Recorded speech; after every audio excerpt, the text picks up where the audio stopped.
है, ठीक है, और x is less than y आ रहा है,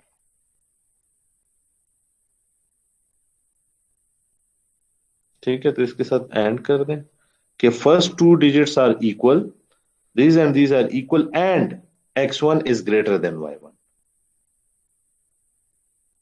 ठीक है, x1 is less than y1, तो यहां पे क्या आ जाएगा, लेस देन y1 ऑप्शन आ जाएगा। लेकिन अगर थर्ड बिट भी इन दोनों, सेकंड बिट भी अगर दोनों का इक्वल है तो फिर हम डिसीजन किस पे लेंगे, थर्ड पे लेंगे। जैसे फॉर एग्जांपल इस तरह आ जाए 789 और 786, तो अगर ये भी इक्वल है ये भी इक्वल है तो फिर हम डिसीजन किस पे लेते हैं, थर्ड डिजिट पे लेते हैं। तो यहां पे उसके लिए एक और बिट कंपैरेटर आएगा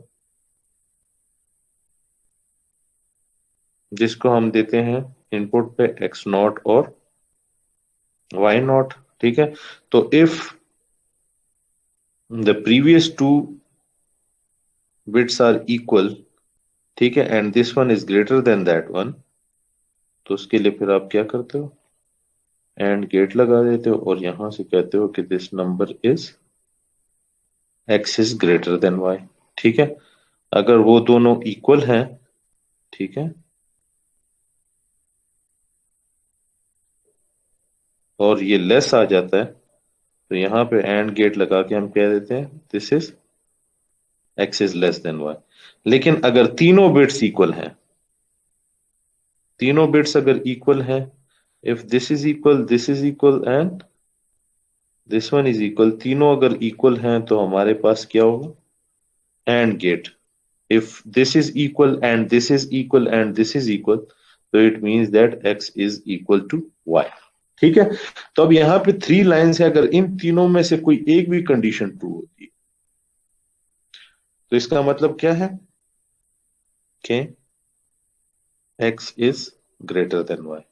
इसी तरह इन तीनों में अगर कोई एक भी कंडीशन ट्रू होती है तो उसके लिए आपके पास क्या आएगा, that is x is less than y, ठीक है। तो इस तरह हमारे पास क्या हो गया, थ्री बिट बाइनरी कंपैरेटर बन गया, जिसमें ये वाला क्या है, ये लाइन रिप्रेजेंट कर रही है ये, अगर मैं इसको थोड़ा सा यहाँ पे हाईलाइट करना चाहूं तो ये किसको रिप्रेजेंट कर रही है, x2 is greater then y2।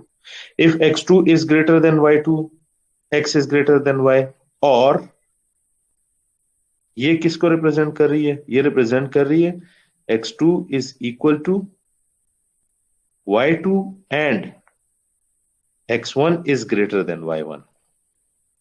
तो अगर ये कंडीशन ट्रू हो जाती है तो भी x is greater than y, अगर ये कंडीशन ट्रू हो जाती है तो भी x is greater than y। तो अगर इनमें से एक भी कंडीशन ट्रू हो जाती है तो it means x is greater than y। इसी तरह ये थर्ड आ जाए, थर्ड किसको रिप्रेजेंट कर रहे हैं, थर्ड रिप्रेजेंट कर रहा है कि x2 is equal to y2 and x1 is equal to y1 and x not is greater than y not, ठीक है। तो अगर ये तीनों में से कोई एक भी कंडीशन ट्रू होती है तो it means that x is greater than y।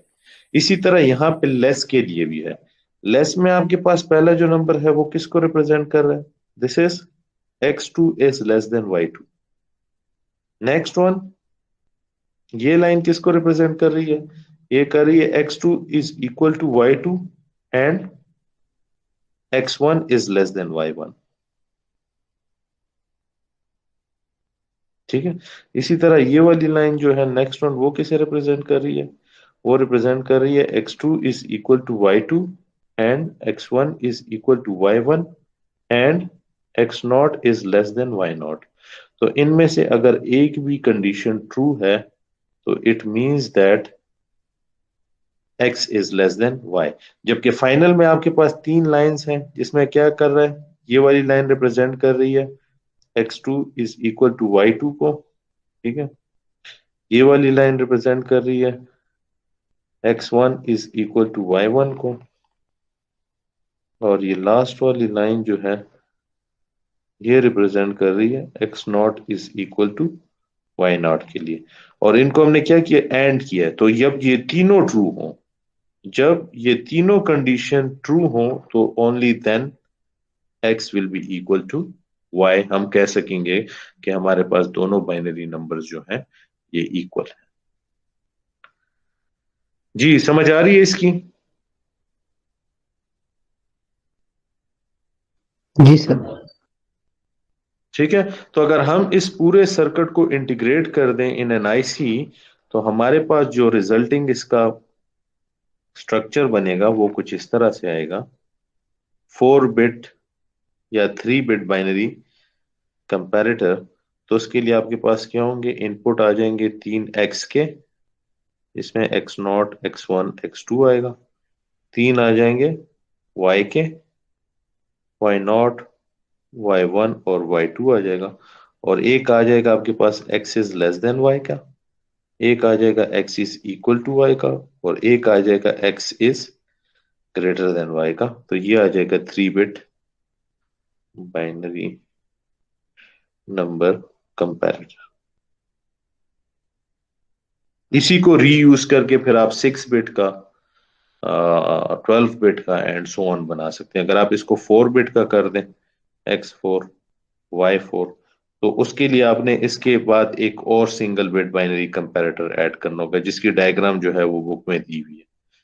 समझ आ रही है? ठीक है। तो वो आएगा फिर X3 X2 X1, sorry, yes, X3 X2 X1 और X0 तक। तो उसके लिए यहाँ पे आपने X3 और Y3 का एक और कनेक्ट करना होगा। सही है? समझ आ रही है इसकी? और इसी को फिर दोबारा से रिपीट करके आप क्या कर सकते हो, हायर ऑर्डर बना सकते हो। जी।